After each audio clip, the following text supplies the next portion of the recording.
Welcome to the fourth Youth Fireside Chat, and as our viewers see today, we actually only have Kyle today. So, Kyle, go ahead with your first question for Tom. All right. So, Tom, what I wanted to ask you is that obviously in this PMR and other realities, everything's simulated. It's all electrical impulses. You know, you touch this, this is hard, etc., and it's all simulated. So, what I wanted to ask is that, applying that same principle, are emotions real, or are they simulated in the same way that, you know, a table would be simulated to us? No, there's a very big difference there, Kyle. Consciousness is fundamental, and our virtual reality is what's simulated. So the environment, our bodies, you know, all the rocks and stones and buildings and the sky and so on, all of this physical universe is simulated. That doesn't make it not real. It's real. It's information, and information is as real as it gets. But the emotions go with the consciousness. It's part of consciousness. So it's not part of the virtual reality. Virtual reality plays in consciousness, just like you may play in the Sims game, but you're not simulated in the Sims game. Your consciousness is not simulated in the Sims game. So consciousness here is the player. So it's not simulated in the same way the virtual reality is. As far as emotions go, that's just a part of consciousness. Consciousness comes in with a few assumptions, and one of them, of course, is its defining assumption, and that's its awareness. You know, it has awareness, and within that awareness is also an ability to assess what it's aware of and come to some conclusions about what it's aware of, you know, to think about what it's aware of. So the thinking and aware all come together, and also part of that is feeling. So the emotions and the thinking and the feeling are part of awareness, and they just come into my model as assumptions along with consciousness. Now, consciousness is a digital information system. That's my model, that consciousness is a digital information system. Remember, that's just a model, a metaphor, if you like, and a way to describe consciousness. So in that sense, if we apply that metaphor, we'd say that in some way, consciousness is information and processing. And part of that processing is feeling and emotion. It's part of the way it processes and expresses its information. So that feeling is just an attribute of consciousness. It's not part of the virtual reality simulation. Right. Okay, so what you're saying is that emotion with consciousness, so consciousness is awareness, and in that awareness that's where the emotion, like, yes. Okay. All right. Yeah. Another question I wanted to ask you as well is, in the interim stage, that is the stage obviously after you die, after you've left this PMR and your avatar's here and your consciousness is elsewhere, because you're no longer bound by like the rule set here, are you able to do things like changing data stream like at will and freely? Yes, you can. When you leave this virtual reality, you immediately upon death, you find yourself back as the individuated unit of consciousness. So when you were a player, you were called the free will awareness unit. Okay, and that's what the player was. As soon as you die, you start to reintegrate to the individuated unit of consciousness. The free will awareness unit was just a piece of that individuated unit of consciousness. And I use the metaphor that there's a partition. The individuated unit of consciousness partitions off a piece of itself, forms a free will awareness unit, and that free will awareness unit is the player. So once you die, then that partition comes down, and you begin to reintegrate and just become a part of the individuated unit of consciousness again. And as such, you can do any of the things that consciousness can do. If you know about it, if you have an intent to do it, But most people don't know about it, so they don't really have an intent to do anything else. So they're just kind of led through the transition process of deciding on what their next lifetime is going to be like, and what are the things they need to learn and that sort of thing. So they spend that time there, and some of them who are more aware could go off and do other things, could use that space to go explore other parts of consciousness if they wanted to. Most don't know enough about it to really take those options.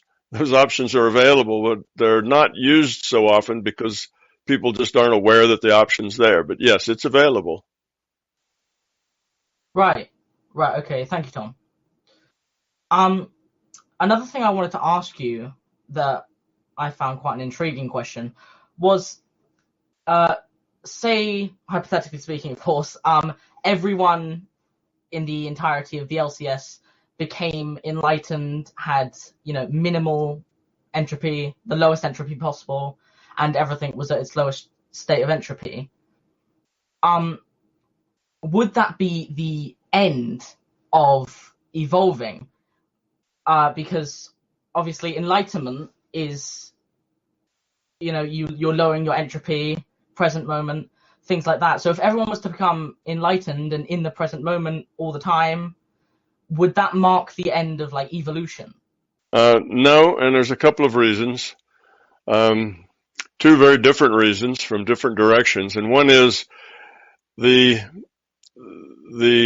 number of seats or the number of players in this game is not a fixed number. It's not like there's just so many players and eventually they will all grow up and become low entropy. There's always new players coming in at the bottom end that, have a lot of growing to do. They're on their first lifetime. So you have a lot of new consciousness always coming in at kind of the bottom level. So you won't likely ever get to the point where everybody's grown up. Okay. So that's one thing. The second thing is that entropy is such that if you don't keep putting effort into something, then the entropy will just automatically increase. So, we know that about our physical world works the same way.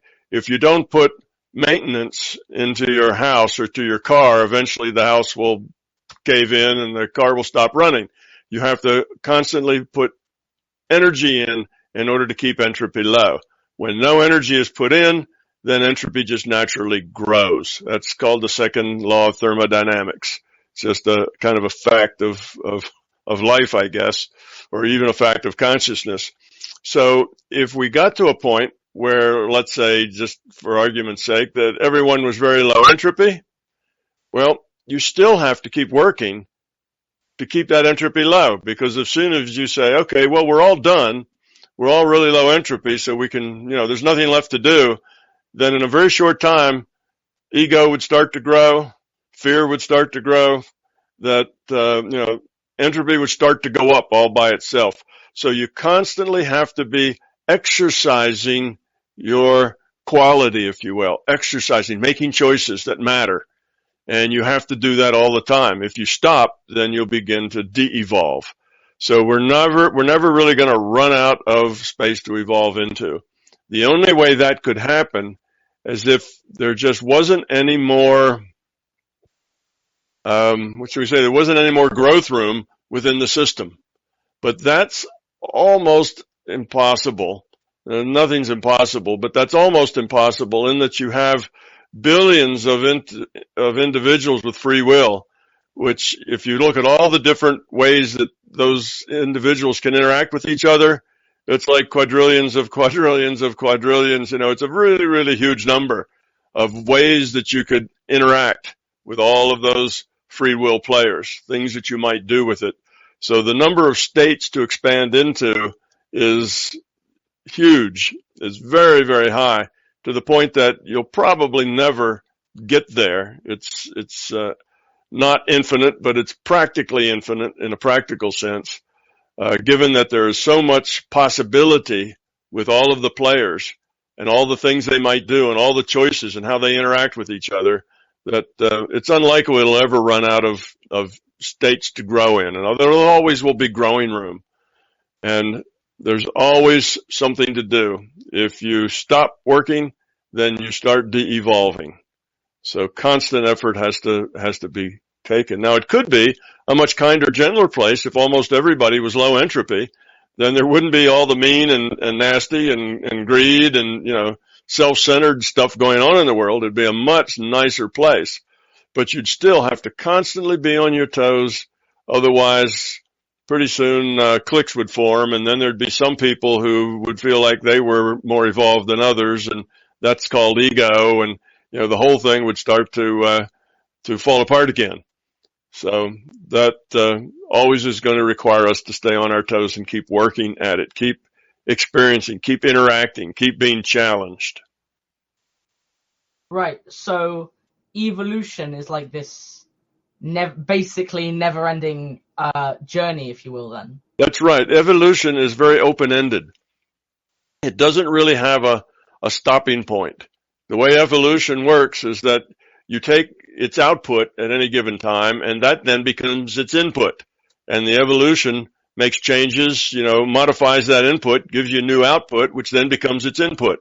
So it's what in mathematics they call it's an open-ended, system. So it just keeps going. Its output is always returned into its input, and more evolution takes place. So it's an open-ended system that doesn't have any stopping point. Its only stopping point is if there are no unique patterns yet to assume. That everything has been tried that's possible, but like I say, that's highly unlikely with so many units of free will. And as big as the system is, it's got so much complexity and so many parts that to explore all of the potential from the interaction of all of the parts is just unfathomable that will ever be a problem. And if so, the system could always, take that low entropy and, create and let it kind of go off on itself on maintenance, so that it always had to maintain itself and start up another virtual reality that was not quite so grown up, where newer individuated units of consciousness could play. So there's really no end to the system. It just keeps going. Right. Okay. Thank you, Tom. Another thing I wanted to ask is, if there are approximately 7.5 billion to 8 billion individuated units of consciousness in this PMR, how many would there be in the entirety of the LCS, with the millions, if not billions, of other realities? A lot, yes. There would be a whole lot. I've been in maybe a dozen, 2 dozen different reality frames like this one, that seem like they're physical realities. And I wasn't able to take a reading of the population. I didn't have that big a view when I was there. It was just like I was, just kind of dropped in as one of them. And I didn't have that kind of a sense of it. But it seemed very much like here in that sense. There seems to be a lot of people everywhere. So yes, there's probably at least dozens of reality frames that probably have billions of players in them. So it's a very large system. And one of the things that's interesting about that is that let's take our own virtual reality, our physical universe. How many seats does the larger conscious system need in this particular simulator? Right? What we call our physical universe is a game. Well, how many seats does it need? It's trying to evolve, and if you put more seats in there, that means more players. You have more people, more players. Then each player requires a certain amount of overhead, right? You got to feed that player with a data stream. You have to compute all of its interactions with all the other players. So there's some overhead, there's some computation that goes along with each player. But how much does another player add to the overall value of the virtual reality game? You see? So you'll get to a point in our virtual reality game where adding more players starts to not give that much back compared to the overhead that it costs to feed those players with data streams. So you can see that the system will always, because this is an ongoing game, so as babies are born, the population goes up. If the babies born are more than the people dying, population goes up. That means more seats in the game. But there's going to be some point where it's no longer going to be profitable for the system to maintain that. There's some point where it's, adding more seats. It's not getting that much more value back out of it as far as the whole system evolution goes. So there may be some point where the system would like to kind of keep our numbers from going but so high. And of course, it could always do that since it's in charge of the environment. There could always be floods or earthquakes or, meteorites that strike or other kinds of things. If it got to the point where there were too many seats, it could fix that with some kind of catastrophe, or it could take the excess and move them to a different reality frame. Let them populate some other reality frame, not this one. So it's hard to say, but it is kind of interesting. I agree with you. It's kind of interesting thinking about the numbers and how many do you need, and does that number go on forever? And what I'm saying now is no, it doesn't go on forever. The system isn't going to just keep adding more and more seats, forever. It'll get to a point where it has enough seats in each of its reality frames. And, when that happens, then either it'll take care of itself, just like, any biological system has what's called a carrying capacity. How many individuals can live there before there's too many mouths to feed and not enough food. And then they start to become self-limiting.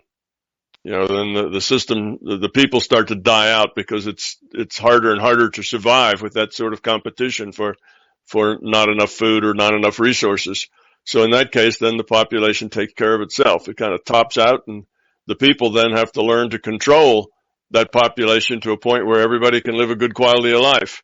And those kinds of choices may be ours, who knows, a century from now.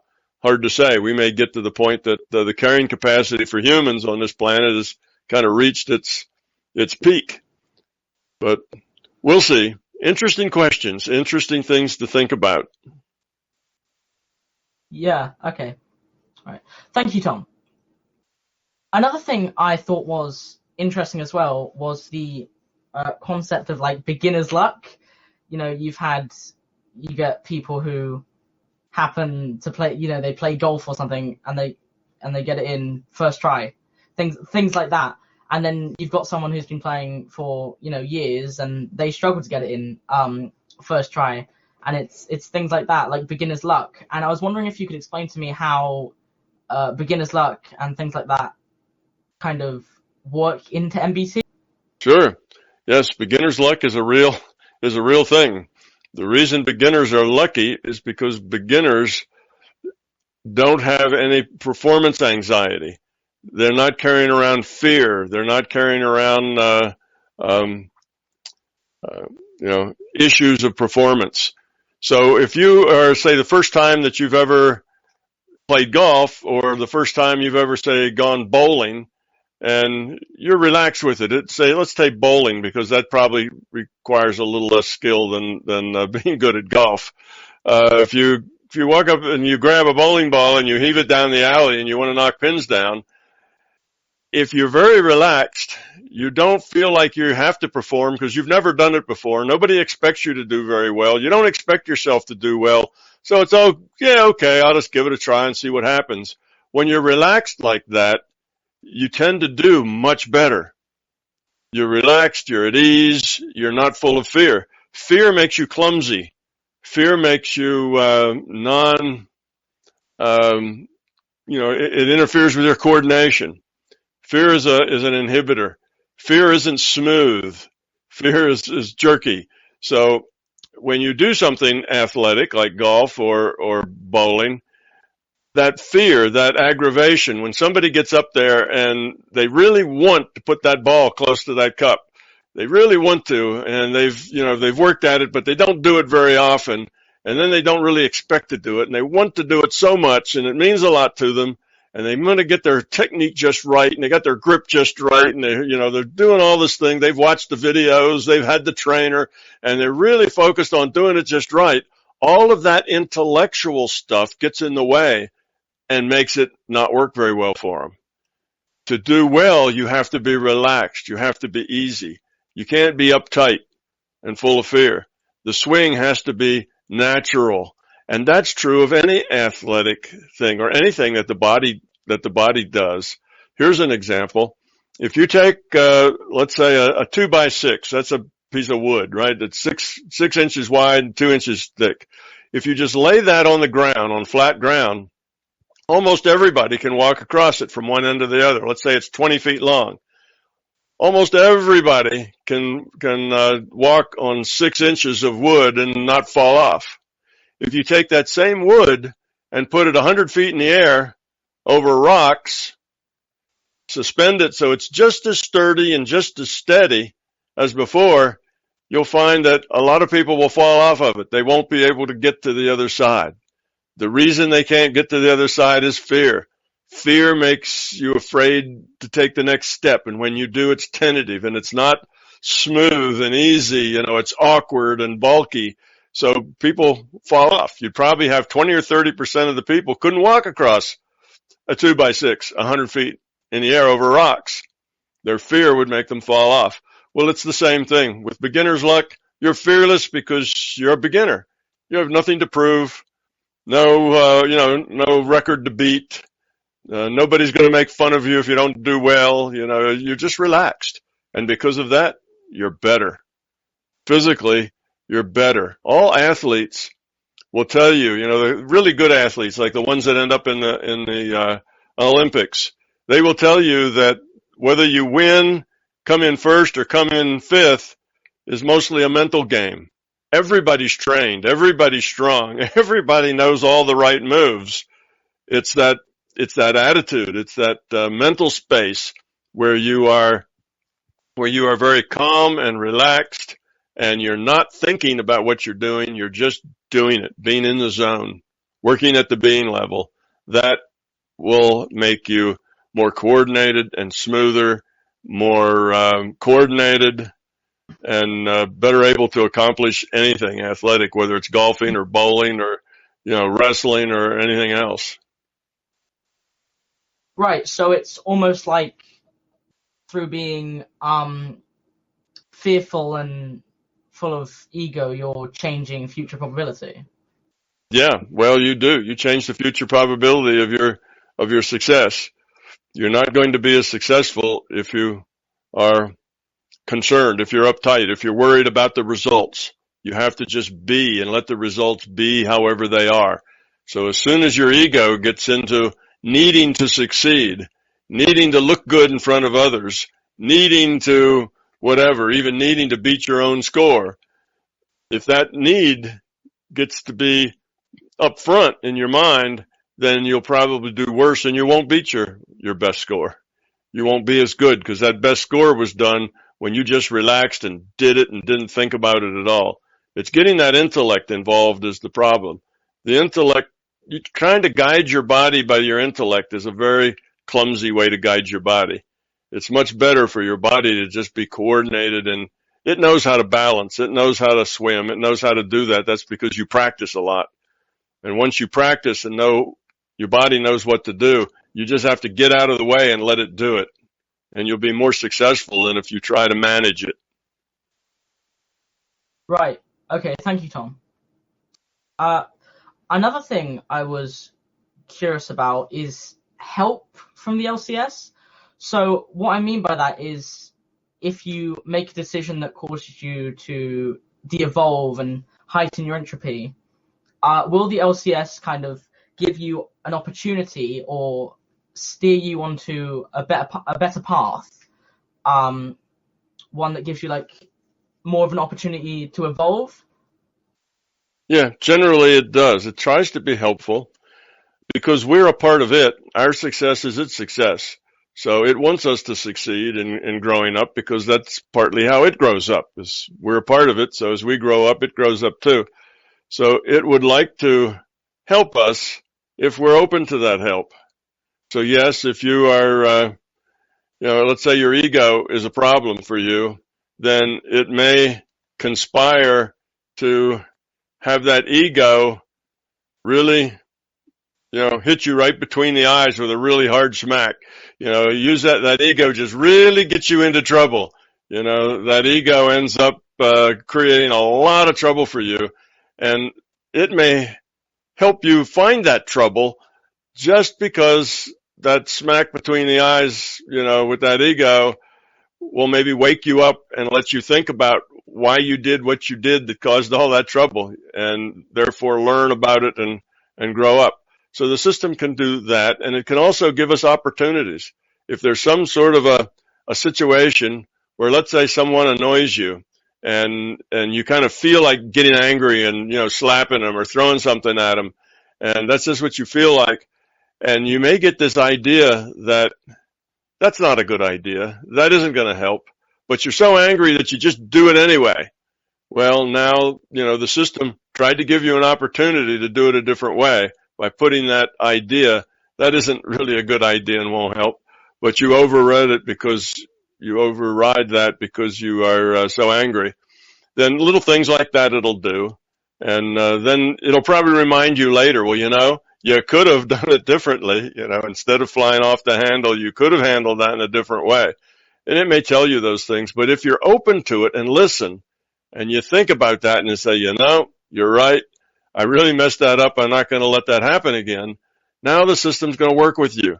But if you never listen and you just keep doing the same thing, and the system says, you could have done that differently, and you go, yeah, but he was such a jerk, I needed to do that, that was the best thing to do, and you always justify everything you do, then the system stops working with you so much because you're just not paying attention. So it tends to help those people who are engaged in growing up, and those people who really aren't engaged in growing up, it mostly leaves them alone to their own devices. Right. Okay. Thank you, Tom. So if I'm playing a game, for example, and it's online, and I do something wrong, I break a rule or something, and one of the administrators, they'll pull me over or something like that, and I'll get a punishment or a reprimand, whatever, for breaking that rule. Is there a similar system or a system like that within the LCS? Not really. There's not administrators so much like that. There is the larger consciousness system, and you can, if you're interested in growing, you can have your own personal link to that system, your own interface to that system. That interface, often people call those interfaces their guides, or other kind of language, their helpers or their friends, and it's just an interface with the system. And that interface can help you. That interface can pull you aside sometimes and put an idea in your head of maybe a better way you could have done something, or kind of remind you or give you some help about what a better choice would be. So in that sense you get it, but not really an administrator that's going to pull you aside for making poor choices. Now, for breaking the rules is a little different. If you break a rule, now the way I mean by breaking a rule, because you could come here in this virtual reality and make any kind of horrible choice, and that's not breaking a rule. You have free will. You can make, horrible choices. Yeah. So that wouldn't break a rule. But let's say some other entity, some other IUOC comes from one of those other virtual reality frames, not this universe, but some other one, and they come here and they create trouble here. They come here and interact with the players, or somehow, raise entropy here. Now that would be against the rules of the system. The system doesn't want outsiders, coming into this game, coming into the schoolhouse and messing with the players. That's against the rules. So in that case, if the system was aware of that, and the system may or may not be aware, but if it becomes aware of that, then it would fix that situation. It would pull that entity out, send them back where they came from, and told them not to do that again. And if they do it again, they probably would be sent back again. But after a while, the system would lose patience and they would just be banned from that system. So there just wouldn't be any way for them to get there. It would be just disallowed. So it'd be like they'd run into a wall. They'd be banished, if you will, from doing that sort of thing. So in that sense, sort of, but not really in the same sense as your game. So you might break rules in a game, because you don't understand what the rules are. But here, our game is everybody makes choices with free will, and that's okay. So there really aren't any rules as far as behavior goes here. You can behave however you want, however badly or well that you want to, and that's not really a broken rule. There are no rules. Otherwise, you wouldn't have free will. If you had rules that said, well, you can't do that and you can't make these choices, well, then you don't have free will. So we don't have any behavioral rules that would get somebody taken aside. But there still are some rules between systems and so on that have to be obeyed. For instance, people in the non-physical can interact with physical beings, can communicate with them, but they can't choose for them. They can't force them.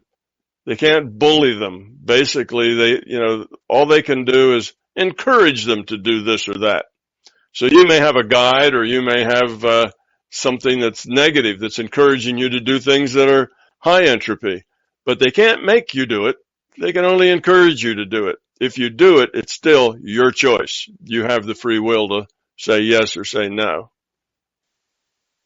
Right. Okay, thanks, Tom. On the subject of punishment, actually, if you were to commit a crime, as an extreme example, murder someone in this PMR, after you leave this reality, would you be taken aside? Would you be punished or reprimanded for that? Would you, or at least be spoken to? Spoken to, yes, but not reprimanded and not punished. What would happen is that if you de-evolved in your reality more than just a little bit, if it was serious de-evolution because you murdered or did other things that were not just bad but really bad, then the process where you decide what you're going to do next, you would be met with someone who would be like a counselor and go over the problem and the issues and why it is you made those bad choices and try to give you some guidance, some counseling about how to do better. And then they would help put you in a next lifetime where it would be easier for you to succeed. It would be a situation that didn't necessarily have so many opportunities to do it wrong. It would be harder to get in trouble. So those kinds of things is really what would happen. The system wants them to succeed. They want them to stop de-evolving and start evolving. So what they're going to do is try to help them see the errors that they made, see why it was dysfunctional, try to get them to, focus on not doing that or outgrowing that propensity, and then put them in an experience packet where they are likely to succeed. And, just like, people put up basketball nets for their children. If the children are only 6 and 7 years old, generally you only put the net up about 6 feet high so that they can, get the ball that far, because when you're only 6 or 7, you're not even strong enough to to throw a basketball high enough in the air to get it in the net. So it's like you can never make it. You can never win. You can never make a point because you're just too little. So for little children, you put the basket lower so that they can succeed, because success is what makes them try harder and makes them have fun at the game. Whereas if they never succeed, then the game gets boring and they don't want to play it anymore. So it's the same way. The system will make it easier and easier for somebody who's having trouble and failing by giving them things that are less and less challenging. And I suspect that if they failed and failed and failed and failed, maybe they wouldn't be human the next time. Maybe they'd come back, maybe as a monkey or a dog or something else that gave them even a smaller choice of options to do, where it's harder to really mess up. So yeah, the system wants people to turn around and start evolving. So punishment is not helpful. It's to help people grow up is what the system really tries to do. Right. So in a way, the LCS is kind of like a mentor. Would that be the right way to put it? Yeah, like a mentor. That would be a good way to put it. They try to help, whatever it is that's help. Sometimes what an entity needs is some real strong challenges because they've been lazy. They've just taken kind of easy incarnations. They've not been challenged very much, and the system may try to nudge them into something a little stronger, something that has more challenge for them, because you can't grow very much if your challenges are all very small. Other times, like I say, they take people who are too challenged. They weren't able to meet the challenge. The challenge was more than they were able to take care of. So in that case, they'll try to make that a little easier. And even within a lifetime, the system tries to do that. So if you are if you're a good person struggling and you're learning from that struggle, that's good. But if that starts to turn you toward a higher entropy path, then the system may try to do something to help bump you out, give you a break. Right at that desperate moment, you get a new job, or something comes through, and that's the system trying to help people kind of get back on their feet. So yes, it can do things like that. So mentor is a good word. Yeah, sometimes in particularly religious circles, the relationship isn't mentor; it's more like parent. It's your father or your mother, taking care of you. Well, it's got a little bit of that in it, but I think mentor is a much better word. Somebody that's kind of looking out for you, help you grow up, but they leave it up to you. They're not going to hold your hand. They're not going to do it for you. They're not going to protect you if you make bad decisions. You have to make your own choices, and then you have to suffer the consequences of those choices. Right. Okay. Right. Thank you, Tom. So before, you've covered things like breaking the rule set, and you've said that we can bend the rules, but to what extent can we bend the rules? So, for example, if I was advanced enough, say I'd been meditating for years, maybe I was enlightened, would I be able to, in this PMR, get up and, as an extreme example, fly around, providing there was no observers because of plausible deniability? Would I be able to do something like that, or would I be stopped? Well, you probably would not do it physically, because why bother physically when you can, quote, fly around, unquote, mentally so much easier, and it doesn't create any stir. In other words, you can learn to project your awareness anywhere you want. We call that remote viewing. But remote viewing doesn't have to be just looking at things on the planet. Remote viewing can be in real time. Blind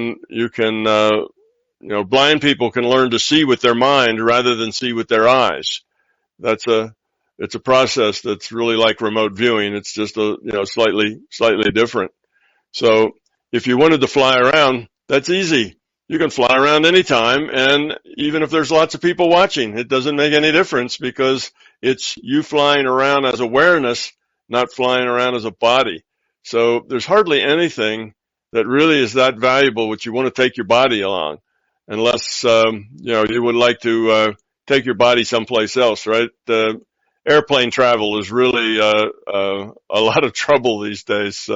Long lines to stand in at security, and it's kind of a high stress process for many people. It'd be nice if you could just teleport to China rather than have to take an airplane, or teleport to someplace really far away, like Australia, and be a lot better than a 30-hour airplane ride. But those sorts of things, if you took your body with you, would just create problems. You just disappear one place and appear. The disappearance would be a problem on one end, and the appearance would be a problem on the other. So that kind of things would not be easy to cover up or kind of slip by. Now, if you could, get away with that in the sense that there would be no record that says that you disappeared and no record that says that you appeared someplace, you probably couldn't do it too often, or you'd end up creating a problem. But if you did it once or twice, you might get away with that if you wanted to. But for the most part, I think when you're that grown up, you really don't need to do that sort of thing. It's not really all that valuable a skill to have. So I'd say, no, it's not impossible. Again, you have the plausible deniability on both ends to worry about, but as long as you covered that, then everything else is generally workable. You'd have to have a good working relationship with the LCS, because the LCS would have to, give you the proper data streams and everybody else the proper data streams for doing that. So it would be done in cooperation with the LCS. And if you were good about leaving no problems lying about, then the LCS may play with you and let you do that kind of thing. So there's almost nothing that's impossible, but there's a lot of things that are unlikely. And one of the reasons that it's unlikely is that if you get to the point where you could do something like that, you generally have no interest in doing things like that. Right. Okay. Yeah. Like for another example of that would be that you have reports of and people have demonstrated that they can do just fine without food. So you have people that don't eat or drink, for that matter, for months or years, and that is basically breaking the rule set. But they can do that again as long as there's the deniable possibilities that they're cheating or something else could still be a possibility. But they take these people and they lock them in rooms with nothing to eat, and they monitor everything that goes on in there, and they have, keep the doors locked and guards at the door and so on. And they've done that various experiments for months at a time. And the people come out and they're about the same weight they were when they went in, and they still seem to be healthy and they don't have a problem. So things like that can be done. There's stories of people who are, hundreds of years old. The same thing. That would be breaking the rule set. So it's not that any of those things are impossible. They're unlikely in the sense that not many people will be able to do them. So it's a very few number in the margins that could. And as long as those few do it without making any difficulties for the system, then okay, that kind of rule breaking goes on in the margins. But I think the reason that there's so few people who do it is that those that could, for the most part, aren't interested. Right. Okay. Thank you, Tom. I know you're probably aware of games like Grand Theft Auto 5. You go around in this big virtual reality. It's more like a simulation than a game, actually. But you go around and you can steal cars and go on big old killing sprees and things like that. And in the event someone was to kill you, well, you might be a bit annoyed and you'd respawn. So while it might be a bit of an absurd question, I was going to ask, would there be a system like that in other realities? Well, certainly not in this reality. If you get killed in this reality, then you do respawn, but not in the same body. You respawn as an infant, starting off another life packet. So you respawn in that way. You just don't come back exactly the way you were with all your treasures and tools and implements and spells and, whatever else you used to have. You don't just come back like you were before. But in other reality systems, I don't know. I've been in many of them, and I'm trying to think now if any of them had, there was anything that I noticed, but I didn't notice anything like that. But that doesn't mean there weren't any, because, how do you notice? It's a little hard to notice unless you just happen to be there where somebody, gets run over by a cement truck and then they pop, right back up and it's the same person.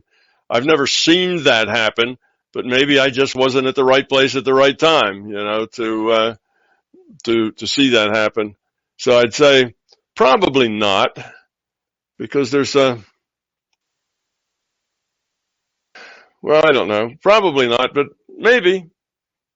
Don't really know. I guess that's just another way of playing the game, right? Where you get to start making your choices again right from where you left off with the same player, with the same avatar. And I can see that there's certain advantages to that and certain disadvantages to that. The disadvantage is that pretty soon your avatar, if you keep your same avatar forever, pretty soon you're a level 100 or something, and you're so much bigger and badder and better than anybody else, and you've played the game so long that you know it so well, and you've seen all the bosses and all the monsters, and you know right where they hide out, and everything just gets too easy, and it's not fun anymore. And you can, if you play with other groups, well, it's hard to play with groups because those people are just not very good players compared to you, and they're always getting in the way, and they're always being a nuisance. So you kind of play by yourself, but that isn't any fun anymore. So you see, you kind of get to a point where you kind of paint yourself in a corner, and the amount of growth you have, the growing, the learning, the becoming, which is what's fun. That's where the fun comes from. That starts to get asymptotic and go away. So there's some point where it's a whole lot better to just let that character go and start over with a new character that has to start learn all the ropes again in a different situation, because that's where the choices come from for growing up. It's all those new choices that you have. So, it's possible that they could have a game like that, but I think in the long term, you've got to end that character. You just can't keep that character going all the time, because pretty soon you get in a rut, and your amount of learning starts to get slower and slower. Your rate of learning gets slower and slower because you've just been there too long. You need to start over and find more challenging things to do. Right. Okay. Thank you, Tom. Another thing I wanted to ask you was, after meditation, obviously, once you meditate for 10, 15 minutes, once you've been meditating for a few weeks, your ego, your entropy, it lowers. So what I've noticed, especially when I do meditate and my ego's shrunken, and I've noticed it's shrunken, that I'll notice that I'll have relapses wherein my ego will try and kind of reinsert itself, and I might be doing really well.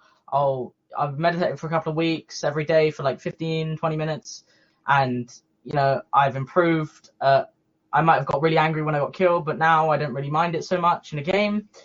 But today I might get really angry all of a sudden, and I've noticed that your ego kind of tries to reinsert itself. So is that kind of a normal thing? Yeah, that's a couple of things that make that happen. One of them, as I say, if you don't keep putting effort into decreasing your ego will just naturally continue to grow. If you don't put effort into getting rid of your fears, you will just collect fears as you go. You'll maintain all those fears. You won't get rid of any of them. You'll keep adding new ones to them. So it always takes work. So when you stop working on it, then you start to backslide. The entropy starts to go up all by itself. So you have to keep working at it. So that's one thing. The other thing is that often when you make some progress, that's because let's say you've taken a fear, and you've taken that fear, which is maybe a fear, let's say we're going to rate our fear for how scary it is from a 1 to 10. And maybe it was a 10 fear, and maybe you pushed it back to a 6 fear. Well, now you feel a lot lighter. That fear isn't making you angry anymore. That fear is not making you insecure anymore, but you didn't get rid of it. All you did is decreased its effect on you. And if you don't keep working at it, that fear will come right back. If you get rid of a fear, completely get rid of it, then it doesn't grow back. But if all you do is trim it, and make it a little nicer and easier to live with, it'll just come back in some other way. And particularly if we just use our intellect to do it. Let's say, for example, kindness. You might come to the conclusion that it's good to be kind. And being kind to people is a low entropy thing, and you'd like to be kind. Well, then you can make an effort to be kind to people. And every time you see a place where you can be kind, you try to be kind. And you do that for a while, and pretty soon you are a kind person, it seems. At least you're acting very kind. But that doesn't mean you are kind. It doesn't mean that you are kind at the being level. It just means that you intellectually have thought that that's a good thing to do, and now your intellect is making you do it or telling you to do it, and you do it willingly, but still it's just at the intellectual level. So in that case, that kindness just disappears. It evaporates very quickly when you're no longer focused on being kind. You kind of let that go. That is old news. Now you're in some other space, and that kindness doesn't really transfer, doesn't come with you. That's because you hadn't really ever become kind. You've just been acting kind. So being kind and acting kind are two very different things. So sometimes when you get better and you're feeling lighter and your ego doesn't seem to bother you, it may be because you're acting better because you think you should be and you're not really being better. Or it could be that you've gotten lazy and you're not really working on it anymore, so you backslide. Both of those things happen. So yeah, it is normal. It is normal that you make a little progress and then you two steps forward, one step backward. That's kind of typical, where you gain some and then lose it and gain some more. And that's okay, as long as in the long term, you're gaining more than you're losing. If you're gaining, if you're always taking 3 steps forward and only 2 backward, well, eventually you're going to move forward. You're going more forward than you are backward. So that'll work. Better to take all 3 steps forward, but if 3 forward and 2 back is best you can do, then that'll work fine. It's just a slower path. So that's a normal thing, and so is even meditation. There are times when you may really feel like you want to meditate, and you do meditate, and it feels great, and you do it, and 6 months later, you're not meditating at all. You haven't meditated, for a month, and you just don't feel like it. Well, that's okay. You go through cycles where you're very connected to your consciousness and to the non-physical, and you go through times when you're not. That's because you need time to integrate. You need time to learn, to take things from the intellect down to the being level. So you may have a lot of, you may spend months meditating, kind of learn a bunch of things, but now you have to take that learning and get it down to the being level, to where it changes who you are, not just your behavior. And during that time, you may not be meditating. You may be just paying attention to how you interact and what your motivations are. So you may be focused here. And then once you integrate that and you've changed yourself, now you go on, you may get back into meditation again. So things like that cycle. It's not a bad thing to stop meditating for 6 months or a year and then start it back up again. It's just where you are in that part of your life. You're either grabbing new challenges, which is generally what happens as you meditate, or you're working on integrating challenges and choices you've already made, trying to learn everything you can learn from them. Move it from the intellect down to the being level, which takes time. That's not a quick process. Right. Okay. Thank you, Tom. Another thing I wanted to ask you about is, say if you're running late and you really need to be at, say, for example, a job meeting, and it's an interview for a job you really, really need. Say if you're running late and you get in your car and you'll start to pull out, and all of a sudden, seemingly out of nowhere, there'll be this massive long line of cars just kind of, going past you, and you can't pull out. And then when you do get out of there, you'll stop, and at every traffic light, there'll be just red lights, and everything seems to just be going wrong and not your way. And it's, and it all happens when you really need to be in this place. Why do things like that happen? It's just the opposite of beginner's luck. It's because you are so uptight and you need so much to do something that you are now creating problems. Your fear of not getting there on time, all of that angst, all of that anxiety, all of that tension and stress goes to create more tension and stress in your environment, more things that get in your way. So what you need to do there is make sure you leave in plenty of time to get there, even if there's clogs and accidents and everything else, instead of waiting for the very last second of the last minute, to jump in your car and speedily get to where you're going just in time. You need to allow a lot of extra time so you can take it easy, or you just need to realize that, well, some days are like that.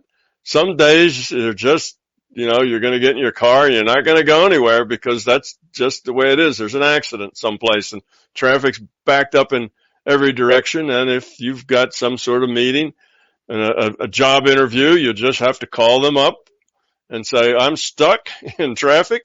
I'm going to be at least a half an hour late or an hour late. I'll let you know when I get out of this traffic and know when I'm going to arrive. Sorry about that. And people realize that happens. So it's not like they're going to say, oh, well, then you fail. You're not going to get that job because, you didn't plan well. That's not going to happen. People realize that things happen. And if you call up and let them know and so on, then that'll work. They'll reschedule you for another time. You can always get another doctor's appointment. You can always get another interview. Things will work out. But when you get stressed and anxious and you start swearing at people in your car and, hollering at, you get road rage and all of that, well, that's just your ego and your fear going berserk, and you will just create more of those delays because of your negative attitude. Because inside your mind, you're thinking things like, I'm never going to get there. I'm going to be late. Well, when you say things like, I'm going to be late, you're putting energy into being late. You are modifying future probability to make you late. So that'll just make one more red light turn red just before you get to it, because you are now programming your reality to make you late. So as you get into that negative stuff, you actually are getting in your own way. So just the opposite of beginner's luck. It's what happens when you really want to do something so badly that you block yourself from doing it. Right. Okay. Thank you, Tom. Another thing I wanted to ask you about was energy. Now, I think this is a bit of an interesting one because in school we're taught about energy, and this is thermal energy, this is chemical energy, and there's a chemical energy store in a candle, and the candle's burned, and it transfers the chemical energy into the surrounding area's thermal energy store. But what I think is really interesting is what energy is. So I was wondering if you could explain what energy is from an MBT perspective, because objectively energy can't really be explained as such. It's more of a metaphor. Yes, exactly. It's a metaphor. Energy is a metaphor for something that makes something else happen. That's energy. It takes energy to change things. It's something that can create a change in something else. That's energy. Energy is a metaphor. In a virtual reality, there is no energy. It's just information. When you play that game where you are driving around in your car, robbing banks or whatever it was you mentioned earlier, you get to do, your little gang warfare in the street and whatever. What's the energy make those cars go? Are they running on gasoline? Well, no. Maybe if it's a realistic video game, you may have to stop and put gas in the car every so often and spend some of your money for gas at the gas tank, if it were that kind of a simulation that made you do that. But is it really burning gas in that, in that virtual reality? The Sims characters, they drive cars, they really have, energy that drives them around in a car, and it's just information. So there really is no energy. It's just virtual energy. It's information. But whenever that information is used such that one thing can cause something else to change, that's what we define as energy. Energy is the thing that can make something else change, right? It's it's a, I don't know, what can we say? It's something that forces other things to move, to change, to relocate, to whatever. That's energy. So heat is an energy because heat makes things change. At the molecular level, the molecules start getting, they start moving more, start vibrating, larger and larger vibrations. And then sometimes some of the molecules tear themselves loose from the lattice they're connected to and fly off into space. And that's called vapor, things, everything has a vapor pressure. Even a piece of steel has a vapor pressure. If you wait long enough, the piece of steel will evaporate. It's just its vapor pressure is very, very low, so it'll take a very, very long time to do that. But everything has a vapor pressure. So heat energy tends to, make molecules move around fast, and that causes them to get hot. So at least that's our model for it. But see, that's just another model. It's another metaphor about the molecules moving around, and that's heat. It's just another metaphor. So our life is really metaphorical. And a way to see that is that look at all the things in physics. You bring up energy, but look at all the things in physics that are basic. The basic things are things like time, mass, space, spin, gravity. Just basic things like that. And everything else is computed from those. So the space and the time go together to make velocity and acceleration and force and so on, calculate out of those simple things. But yet all of those basics of physics don't come from anywhere. They just are. It's a mystical physics, right? These things don't come from any place. They don't have a cause. What causes time? What causes space? What causes any of this? Well, there are no causes. They just are. It is what it is because it is. Well, that's what mystics say. That it just is because it is. So in science, most of the fundamentals have no cause. We don't know where they come from. So all the rest of the stuff is computed based upon these things that just are because they are. So that lets you know that fundamentally we're talking about metaphors and relationships between things. The things of themselves, the fundamental things in themselves just exist because they're a part of the rule set. That's why they just are. They're defined in the rule set. That's what creates them. And they're defined in terms of their relationship to other things. So that's just the nature of our world, and energy isn't any different. There is no energy, there is no light. There's just information. Right. Okay. And rules. Right. So from that, could you say that things like spin and gravity, like you say, could you argue that things like that are what make this reality? Well, I won't say that they make it. I guess we could say that in a way. You take space. Space is one of them, and you take mass. Mass is one of them. And then you take time. Well, now once you have time and space, then you can move things around. That allows you to move, right? A certain amount of distance per unit time is a velocity. And if you have a change in velocity per unit time, you have an acceleration. So just with mass, space, and time, you have objects that can move and accelerate. So all your motion of things, and they all have kinetic energy, right? All that motion, all that mass moving is full of kinetic energy. In a gravitational field, things that are attracted, or let's say they have a gravitational force, well, that gives them energy. Potential energy if you hold them still, and then kinetic energy if you let them move toward each other. So, yes, it's the time, the mass, the basic shall we say, basic forces, I guess, that people talk about. All those things are kind of fundamental, and all the rest of our world is built up out of those things. They all just are because they are, and our world is made up of them.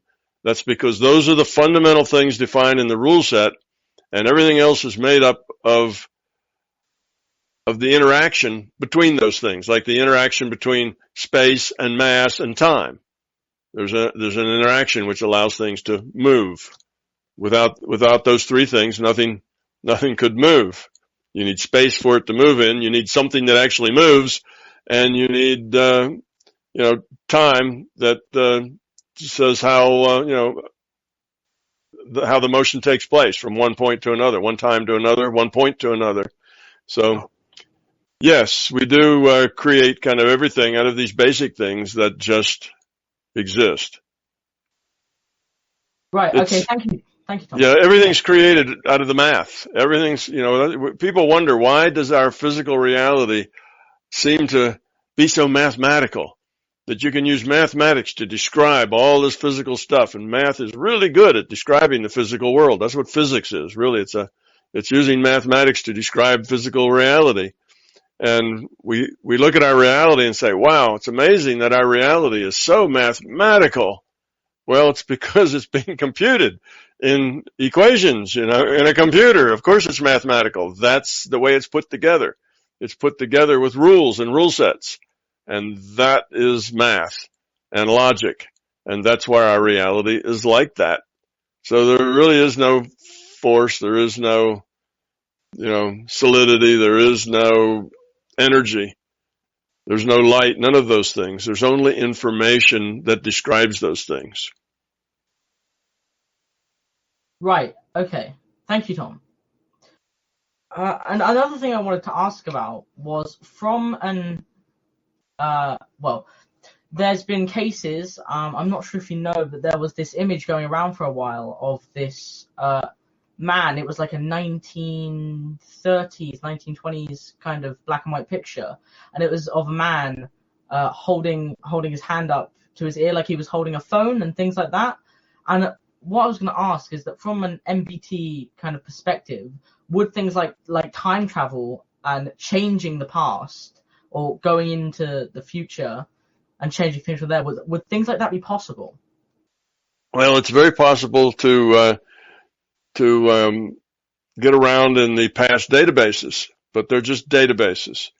You can go to that database and you can make changes there in the sense that you can rearrange things and then see how that would have changed things. If it had been this way instead of that way, what difference would that have made?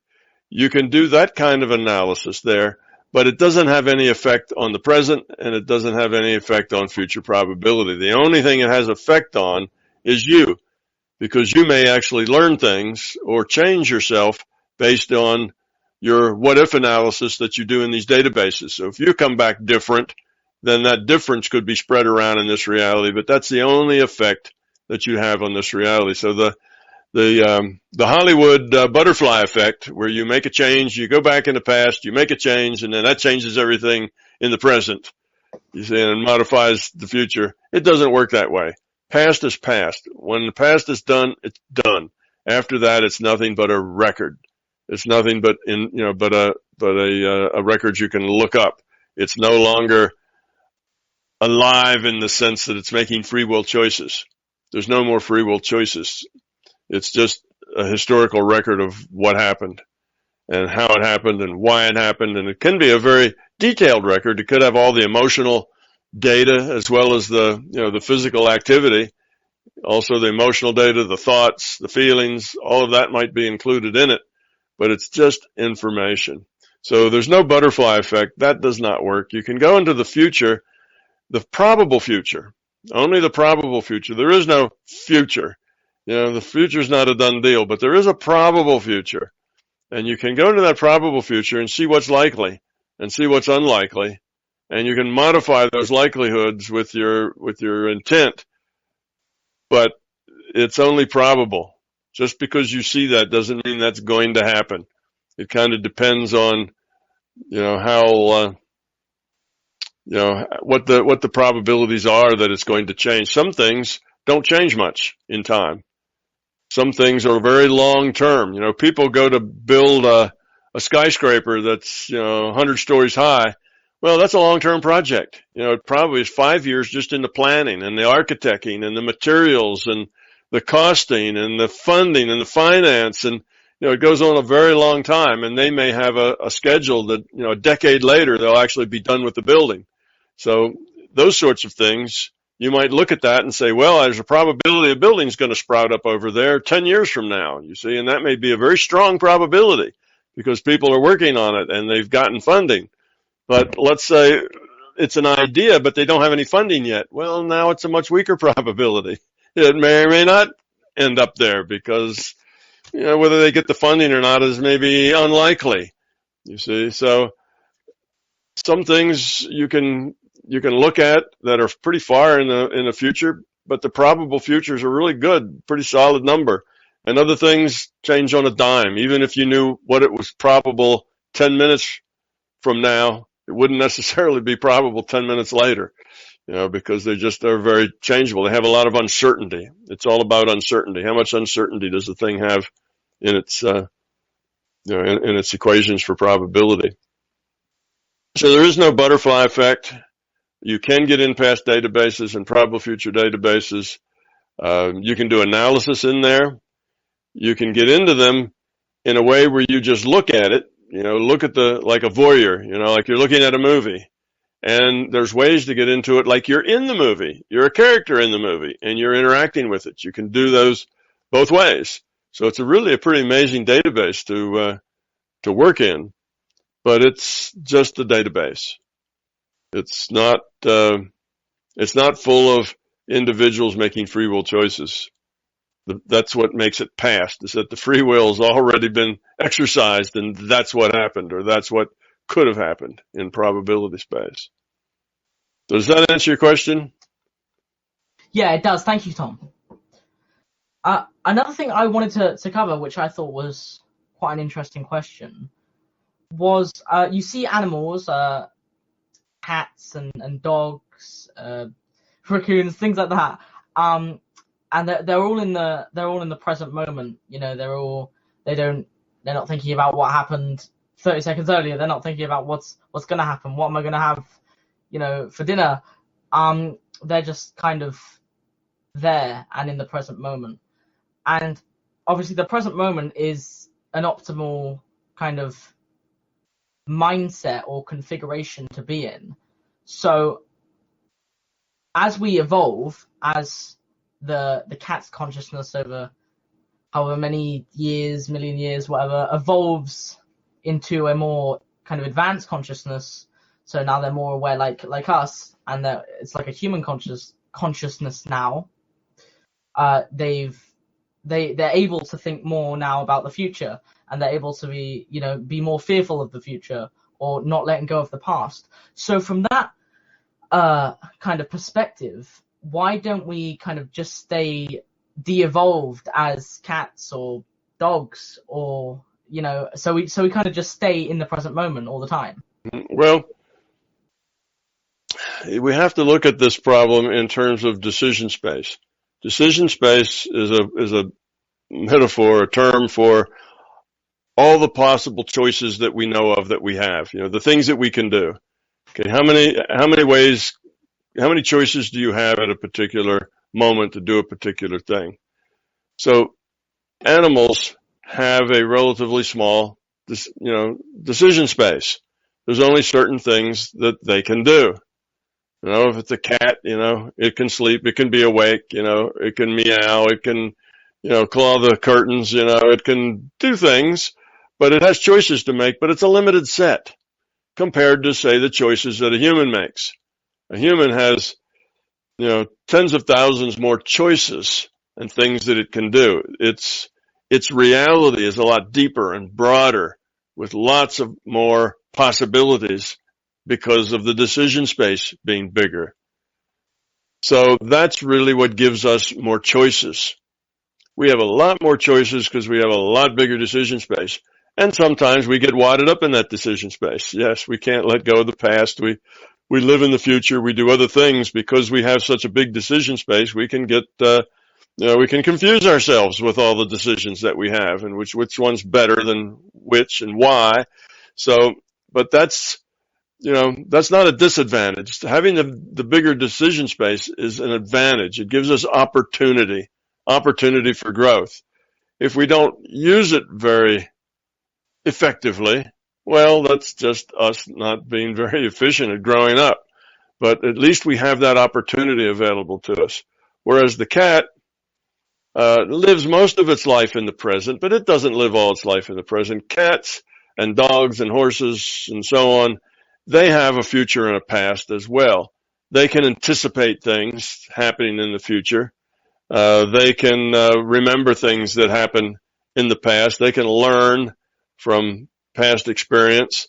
They don't just live in the moment, but the depth of their awareness in the present and the depth of their awareness in the past and the depth of their awareness in the future are all very small compared to ours.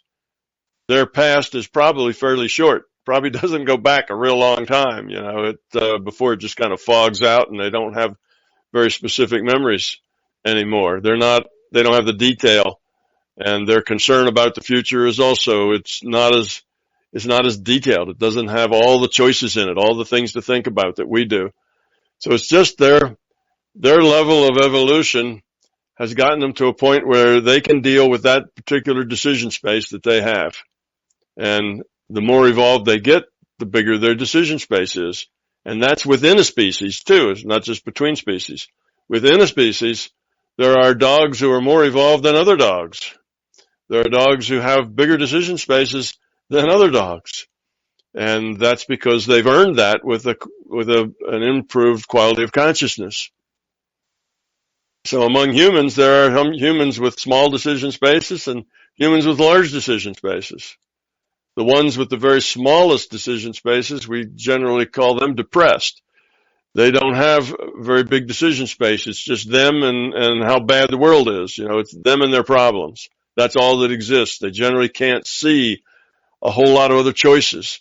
They don't see other ways that they could live their life that would be profitable and positive and happy. They only see the one or two or three choices that they've got and that they can think of, and they're all awful. So they've got a very, very small decision space when you're depressed. But if you grow up and you get rid of your fears, your decision space goes way up because now you have a lot more information to deal with. You live in a much deeper, broader reality. You see things, gather information, process things in ways that people who have smaller decision spaces don't even know exist. So it's just your decision space has to do with how evolved you are. But giving humans a smaller decision space isn't going to help them out. It would just limit their opportunities to things that would be easy, perhaps, things that aren't that challenging. That would not be a service toward our growth. Our growth is served by a big decision space, and we have to be clever enough to make the good decisions, to pick those decisions that are profitable for us for growing up. Now, an interesting thing about picking good choices is that for anything that's particularly meaningful, there's usually one or two or maybe three positive ways that you could make a choice. Good, that would be good choices. And there's probably 1,000 ways that you could make a bad choice. You think about that, any decision that you might make, let's say, you make a choice whether or not you're going to study in school and, and make good grades. So there's only a couple of ways you can do that. It's not like you have thousands of ways to do that. The only way to do that is to do your homework, pay attention in school, try to learn, apply yourself, put energy to it. So that's kind of it. There's not like 20 ways to do that. There's only one or two. But think of all the ways to not do that. Think of all the ways to not learn and succeed in school. There's thousands of things you could do that are on a path to not succeed in school. You see? So all of our choices, particularly as they get meaningful, there's only a few good choices, but many, many, many poor choices. So you have to get better and better at picking out the good choices, the ones that'll help you grow up and lower your entropy, from those that are just salve to the ego, or salve to the fear, or things that you just believe are that way, but they're not really good choices. They're just your belief in them. So all of those choices are helpful. What we have to do is learn to pick the few good ones out of the huge supply of poor ones. Right. So, simply put, then, a wider decision space is directly proportional to the quality of your consciousness. Yes, the more quality of consciousness you have, the bigger your decision space is. The more you understand, the more data you get. Let's say you have evolved to the point where the data that's in those databases about people, about their emotions, about what's wrong with them physically, emotionally, spiritually, whatever, all that data just comes with them. So when they walk up and shake your hand and say, "Hello, I'm George," you not only get a body and a name called George, but you also get all that other information comes with them as well. Their state of mind, their spiritual growth, their health, their, everything about them, where they are, their happiness. Are they sad? Are they upset? Is their life good? And a lot of those things just come with that person, other than just a body and a name George. So you have so much more information to deal with when you interact with people. Now that information is available to you. That doesn't mean you have to access it. It just means it's available to you. So if you have some need to, want to help George out and he's not feeling very well, you can access that medical data, use your intent to modify future probability for better health, and you can do that for George. Help him get over whatever physical problem he has. You see, that's an opportunity. Those are more choices that you have. Or you could not do that. You could just not look at any of that data, and you don't help George get over anything because George has to deal with that by himself. But those are choices. You see, it makes your decision spaces big, not because you make so many more decisions, but because you have so many more choices to make about things that are possible for you to do. Possible choices go way up. So the more you grow up, the lower your entropy, the bigger is your decision space. Right. Okay. Thank you, Tom.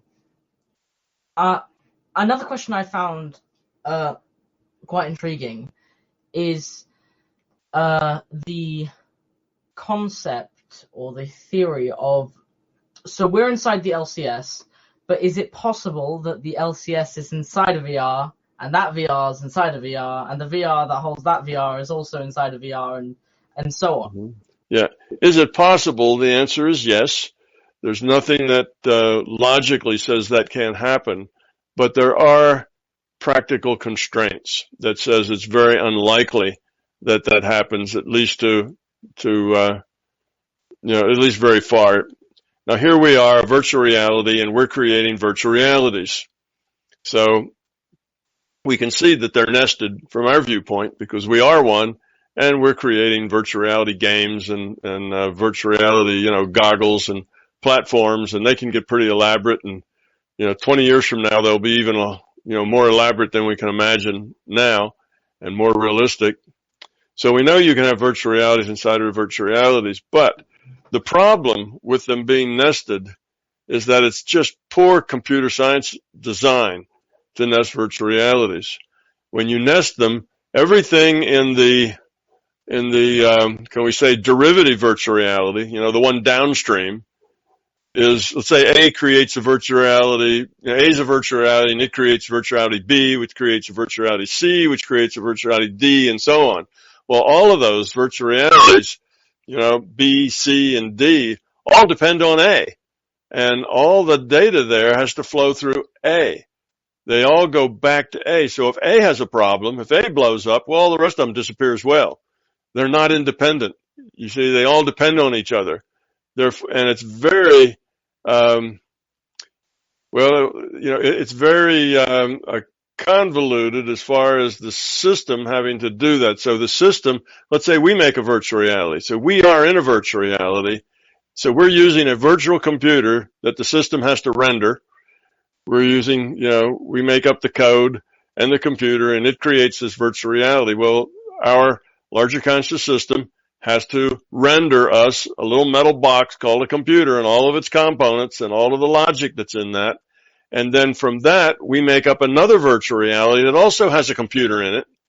Well, now that virtual reality still has to flow back to that same consciousness that's making up, that has to produce a data stream. So it produces a data stream in virtual reality A, and then things in virtual reality A produce data streams in virtual reality B, but they're all still connected to the same source, which is the consciousness computer.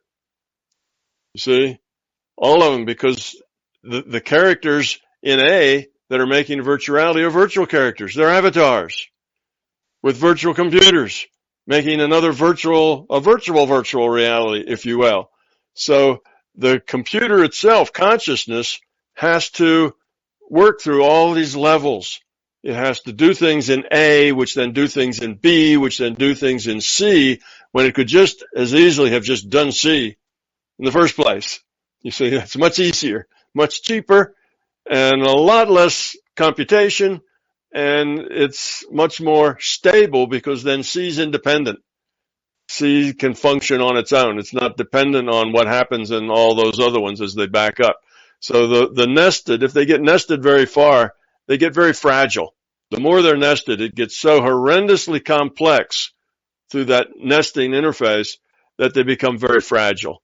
So I'd say you'd get a lot of breakage and things that go wrong, because anything that goes wrong in A or B or C is also going to create problems in D.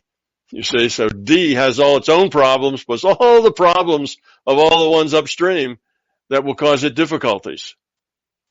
So it's just not good computer science to design that way. So it's unlikely that we have them many deep. Now, it could be just too deep, one virtual reality with another inside another. That probably would be doable. But if that second virtual reality got to be something that would be better off independent, it probably would be broken off and made independent, because, again, nesting is just not clever design from a computer science viewpoint. So the system isn't likely to do that. This system has evolved. The consciousness, larger conscious system has evolved. And when things evolve, they become efficient. That's what evolution is all about, making you more and more efficient within the bounds of your environment. Well, if it's in a computational environment, it's gotten very, very efficient over all the time that it has had to evolve. So I would be very surprised if the larger conscious system has a lot of sloppy programming in it that is not, not efficient, not good computer science. So it's possible, yes. It's not likely, though, that happens. All right. Thank you, Tom. So for my kind of final question, I'd like to ask you. So in the past, you've talked about if the environment for a consciousness is correct and it's a suitable environment for that consciousness to move into, the consciousness will migrate into that body, providing it like the body is suitable of holding it. But can we go a step kind of deeper and ask, where is kind of consciousness made?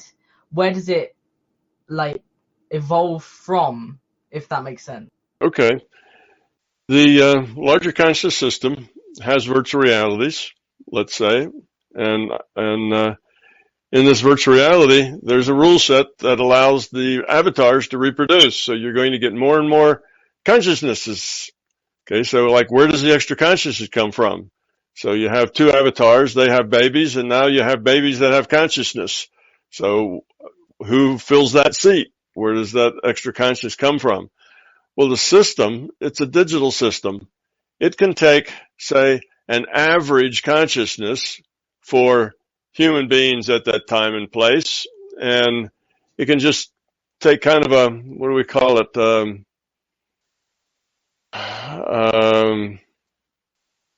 Now the name's escaping. In C+, you talk about objects. It can be like a general object that would be a humanoid object. And now you can put some random numbers to that to get all sorts of variations on that object. Okay, so the system could take kind of an average consciousness, copy, paste, paste, paste, paste. Now it's got 4 more that are just like that one. You see, and it can put those in those seats where those 4 babies were just born. Now it can just copy and paste as many as it wants because it's a digital system, and consciousness is a thing that can be duplicated. It can be broken off, if you will. You know, you can take another metaphor of looking at it other than copy and paste would be you break off a chunk. It can break off a little chunk of itself and use that. You know, that's what we are, pieces of the larger consciousness system. So either one of those metaphors work all right. You shouldn't take metaphors too seriously. They're just metaphors to help us talk about things. So the system can create whatever IUOCs it needs to fill whatever avatars it has. And I think when you asked your question, you were talking about conscious computers. If you have a computer and that computer is able to make free will choices, if those free will choices that it can make are interesting enough to an individuated unit of consciousness, then that individuated unit of consciousness can play that computer as an avatar. Okay, that's how consciousness gets to computers. You can't create consciousness in a computer. You can create a very, very smart expert system that can emulate, say, a human. And if you're clever enough and have fast enough computers and huge enough databases, you can probably produce an expert system that would be very difficult to tell from a human. Okay, you would pass the Turing tests with flying colors, have no problem, being able to trick humans into thinking it was human. So that is just a very good expert system. But that's just looking up databases, going through if-then statements. All that's algorithmic. That's not consciousness. Consciousness, on the other hand, is something else altogether. A computer only becomes conscious when it makes free will choices, and the system says, "Oh, look, there's an avatar there called a computer. It's a metal box with silicon chips in it, and it's making these free will choices." Well, they're just about right for an IUOC to go in there and play those choices. So then an IUOC takes over. Really, it's a virtual computer with virtual silicon chips. The big computer is computing all of that, is rendering it. So now it just sends its data stream to that IUOC to make the choices rather than making the choices itself. So basically, you take an NPC, a non-player character, and you turn it over to a character. You turn it over to an IUOC to play it. So that's the way that would develop. So the conscious computer is really conscious because it's conscious just like we are for the same reason. Here we are, we're not a silicon-based, we're a carbon-based, thing that evolved here. And we make choices that are free will choices. So instead of being played by the computer as an NPC, some individuated unit of consciousness can log on to us and start making those choices for us. The computer just has to stop making the choices itself and let the IUOC make those choices. So the NPC becomes a character, a player. So that's how that works. It's made just by taking a piece of the larger system, which can grow as much as it needs to grow. As long as it has bits, it seems to be able to make more ones and zeros at will. After all, it's all in its mind. We're talking about consciousness. How many ones and zeros can you hold in your mind? How many things can you keep in your mind at once? How many things can you do at once? Well, the larger conscious system being a computer. Computers are good at doing a lot of things at once. We're not so good at that, but computers are really, really good at doing a lot of things at once, partitioning off space and running all sorts of threads, through all sorts of processors. They're very good at doing many things at once. So you can just create another piece of memory and processing and, that sort of thing. And there you go. You got another IUOC. That consciousness, though, comes like your very first question. It comes with feelings. It comes with emotion as well. That's part of the awareness that's built into consciousness. Now, just how does that occur? How does the system do that? I have no idea. That's why I started my book with an assumption that consciousness exists. To get back to the origin of consciousness is problematical because we are consciousness, and a thing has trouble seeing its own origins because it didn't exist before it existed. It didn't exist before, but to see itself exist. So origins are really hard. So you kind of come to the conclusion that it's just something that is outside of our ability to know. It just is. So that's my mystical assumption. It just is. Just like the physicists who say time and space and spin and mass and gravity, all those things just are. They just are. They're there. Well, that's kind of mysticism when you do that. Science would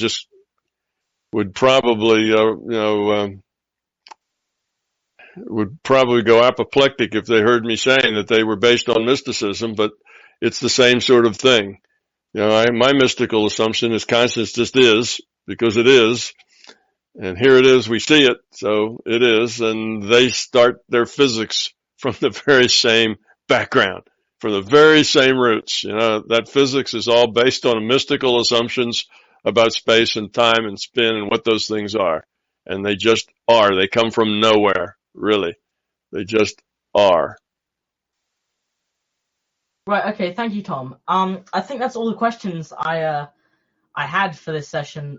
Thank you very much for your answers. They were very helpful. I understand okay. a little better now. Well, let me ask you a question then. We'll turn the tables a little bit. Let me ask you.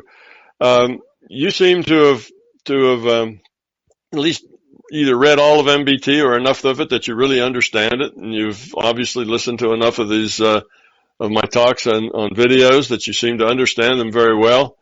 How do you interact with your peers?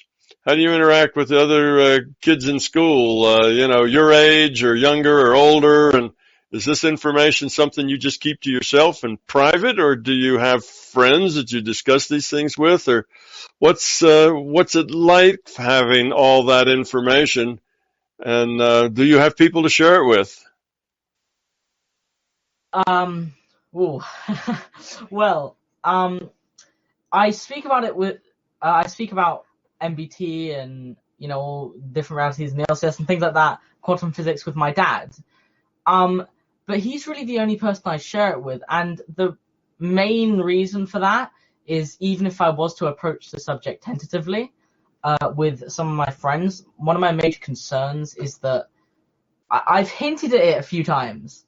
But one of my major concerns is that they will react in the conventional fearful manner, kind of thing. So, if I bring it up, they'll put it off as kind of, Kyle's got a bit mental. But that's one of my major things. I talk about it. I try to talk about it a bit with my mum as well, but she's not really interested in a lot of the things I tend to talk about. I've got this one friend at school. I brought the subject up to him, and he seemed interested in it, but not interested enough, if you know what I mean, to the point where he'd kind of go do his own thing, do his own research. But I think it's hard in a way, kind of having all this information and not having very many people to share it with. One of my classmates actually said, what if when we die, we respawn in another world? And it's just, when people say things like that, because obviously to them it's very crazy and out of this world, when people say things like that, it's really hard to kind of not just say, that is basically what happens. But I know obviously if I approached it like that, everyone would look at me a little bit not right and put me off as I've gone a bit crazy. But it would be nice to have more people to share it with, but at the same time, I'd like to think that it gives me kind of this sense of uniqueness, and I say that not out of a place of ego, of course, but I like to think that I'm not above them, I'm just different. Yeah. I suspect that if I asked your father the same question, he'd give me a very similar answer. He'd probably say that there were very few people in his environment that he could talk to, and he probably would give me an answer very similar to yours, and that there's just not that many people where he works, or other people he's involved with socially or otherwise that he can talk to, because they just don't understand, and they will tend to have an emotional or an egotistical kind of a view at it, and they'll look at him like there's something wrong with their mind, right? Yeah. So it is that way, but in a way, that's okay. You get used to that after a bit, and it's not really a problem. It's okay, because you see reality in a much bigger picture than most other people do. But that's all right, because if you just let other people be other people and know that they have to evolve and figure things out on their own in their own way, and don't think less of them, just think that, like you say, they're different, then that's all right. At least you got your dad to talk with, and you've got a lot of things on the internet where you can go, interact, and there's probably, other chat spaces like the MBT forum would be one, but there's other places where you can go and interact with other people, and maybe one day we'll have an event somewhere near you, and you can come to the event, and then there'll be a whole room full of people that you can interact with, which will be really a lot of fun. Yeah, I'd like to think that well, I think it is true, in fact, that the word of MBT, and I think my teacher called it reality theory or something, a virtual reality hypothesis. I'd like to think that MBT and the virtual reality hypothesis is becoming more widespread and slowly becoming more accepted especially because of the kind of age we're growing up in now. Well, the younger generations are growing up in now with, the PCs and the laptops. And I feel like if you bring it up to them, they're more open-minded to it because, they've grown up with it themselves, playing these games and these virtual realities and simulations. And I think because of that, they'd be a lot more open to the idea of this place being a virtual reality. And an interesting experience actually happened. I'm not sure how long it was, a few months back, I think. I was playing on one of my games, and my dad, I didn't get to look at it fully, but my dad said, hey Kyle, look at this. And I turned around quickly, and he was kind of looking at his phone on the table, and I saw his phone shift a little bit, like he moved it without touching it. And I think it's just small events like that. I'd like to think they're like little nudges from the LCS as to kind of say, hey, this is a virtual reality. Don't lose hope kind of thing, if you know what I mean. But it's definitely a breath of fresh air to experience experiences like that every now and then, just as almost like a reality check, to kind of just say, this is a virtual reality. But I think just the possibility that this place might be a VR, it was just so intriguing to me that I had to kind of go do research, just because, despite how crazy I thought my dad had gone when he first introduced me to the concept, I I tried to kind of say, let's take a step back, take a bit of a look. Maybe it's not as crazy as it sounds, and here I am now. So yeah, I'm glad. I'd like to think of it as a journey. I'm glad I've made this journey down the path of MBT, down the path of virtual reality, because I feel like it's not only helped me grow as an individual, but help me help others grow as well by projecting some of my knowledge onto them, but not in a direct way, teaching them things about meditation and the present moment, and how we can control things like, anger, being more accepting. And I think just by introducing these concepts to people, you can't force these things onto people, I don't think. But I think if you introduce it to them, it's better than kind of leaving them to their own devices. So I'm glad I've taken this path. I've walked the path of MBT. And I think it's really helped me grow as an individual and help me help others grow as well. Then you don't find being different to be a big problem in your life.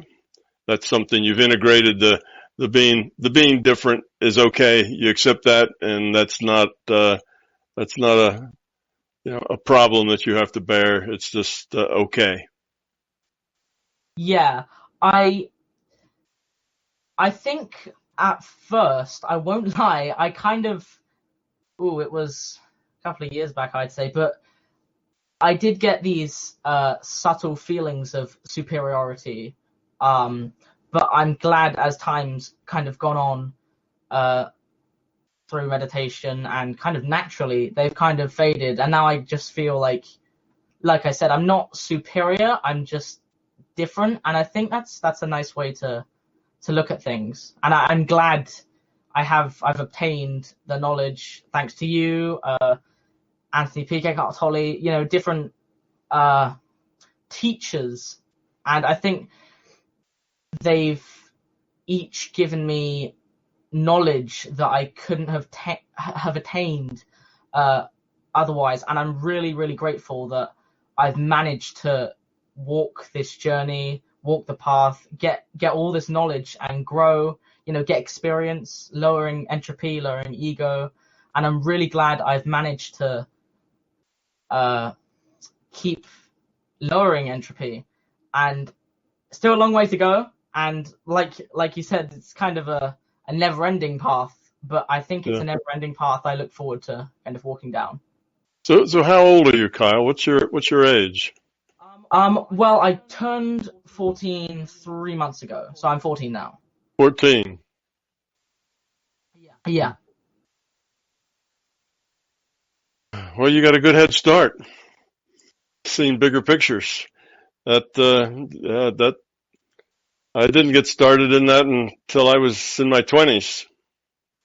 So you're ahead of me. That's good. I think it's difficult. I think you've said it actually before. It's very difficult. You need to kind of unlearn what you've learned, because we grow up, we're born, we grow up, and we have this inherent belief that this is all there is. This table's hard, I can touch it, there's nothing more to it than that. And even in school, we're taught this is what happens. This is light, this is a particle of light, this is, an ion, this is whatever. And we're taught even from a very young age, from the time we start school, that everything is physical and everything's subjective.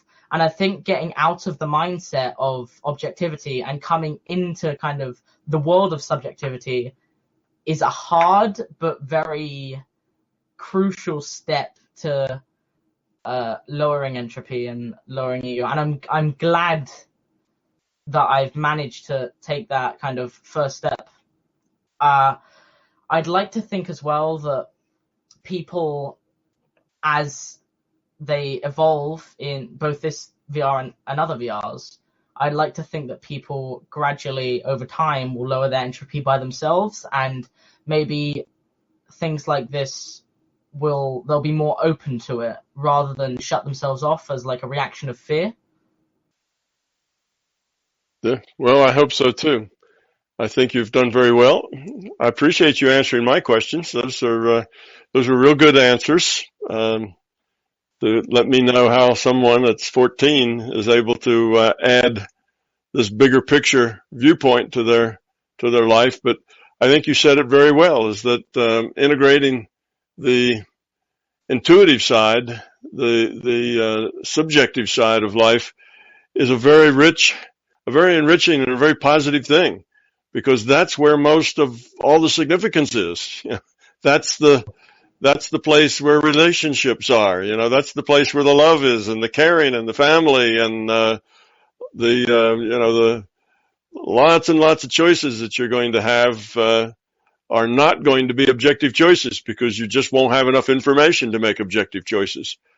Almost every decision you'll ever make that's important will not be an objective decision or an objective choice, because you don't have enough information to be objective, to say, okay, logic says this is the one path. You almost never get that way. So you have to develop this subjective, intuitive side really to deal with the most important and significant parts of life. And as you get older, I think you'll find this path is more and more valuable. The older you get, it's just going to get more valuable. And as you continue with it and hang on to it, you'll see there'll be many decisions that you'll come to that require intuition, require bigger picture knowledge, understanding of yourself and others, and that those choices will be it'll be a lot easier for you to find those few good choices than it would be otherwise. Because people who believe that everything is objective have very little to grab hold of when they have to make these life-changing subjective choices. So they guess. And when you guess, you're usually wrong, because guessing is almost like a random thing, in the sense that, and when there's only a couple of things that are good choices and thousands of things that are bad choices, that's not a good situation in which you should guess. You need to have some intuitive and understanding to deal with those things that you don't have enough to make logical, deductive choices. So I think it's going to be something that you're going to get a lot out of as you grow older. I'm glad to see that somebody as young as you are is interested enough to take the time to follow it and to learn it. That's super. Says very good things about you, Kyle. So I'm glad you came today, and we did get to do this for, I guess we did an hour's worth. That's good. And I think it'll be helpful for the other people, particularly young people listening, that this is not something that requires you to be 50 years old to think about. There's spaces for this at every age. Matter of fact, I think we should try to introduce some of the big picture concepts, in kindergarten and first grade and second grade, just to let people think bigger pictures than just the one view that we give them now. I think that would be helpful. We need to teach children to think and come to their decisions and choices based on their own experience, not based on what they've memorized. So, good work. Thank you. Thank you for coming. Thank you, Tom. Okay, thank you, Tom, and thank you, Carl, for today's session. And maybe just one notice: if any teenagers have been watching today's session, you're more than welcome to contact me and to join us for whenever we have the 5th Youth Fireside Chat, because the participation numbers have been going down. I think we started with 4, and now we are down to 1, and we cannot go any lower than that. So let's go back up again. Yeah, okay. Great. Thanks, Oliver.